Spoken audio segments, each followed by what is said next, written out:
When it comes to managing your significant energy users, you'll want to ensure that the key performance indicators you choose are meaningful and provide a clear indication of when equipment needs corrective action to improve performance.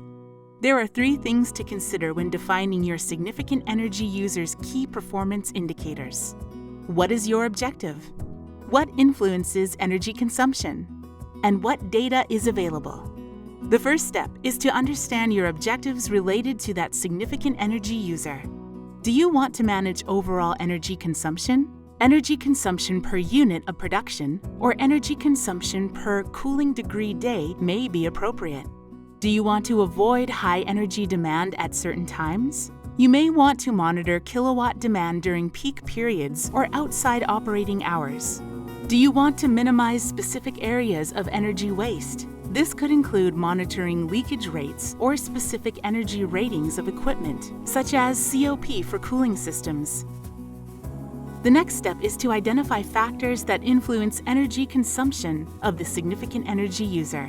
You don't want changes in energy consumption to trigger actions if they're due to normal operation, such as a hot day or increased production. It's important to think about how your significant energy user operates, how its energy consumption varies, and what causes that variation. For example, cooling system energy consumption typically increases as outdoor temperature increases, often measured in cooling degree days. Energy consumption of production equipment is often correlated to production output, measured in units, weight, or volume. Energy consumption of lighting systems can be correlated to occupancy or operating hours. To keep things simple, you'll want to identify the dominant variable of influence and use that in a specific ratio key performance indicator.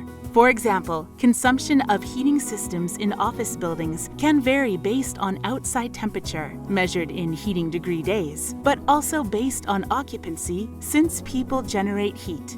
The fewer people you have, the more work the heating system has to do to maintain a certain temperature. You could develop a multivariable key performance indicator that adjusts for both, but it may be easier to just have one based on energy consumption per heating degree day and then establish different baselines for different occupancy levels.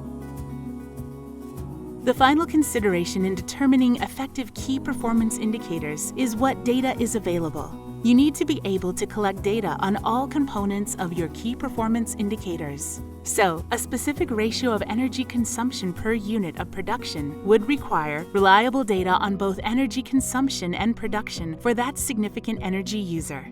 This data must be available in a timely manner. Operators or other staff will need to access the data in time to inform decisions and quickly address overconsumption. Not all applications require real-time data, but typically, key performance indicators are reported on a daily or weekly basis. Longer than that, and it may become difficult to determine the cause of abnormal energy use and address it quickly.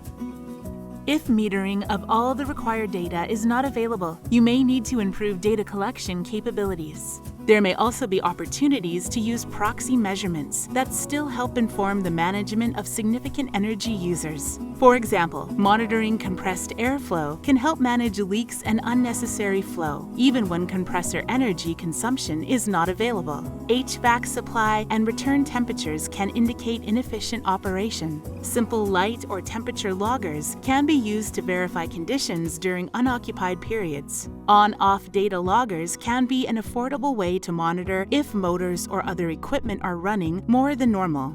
Coming up next, more details on monitoring key performance indicators.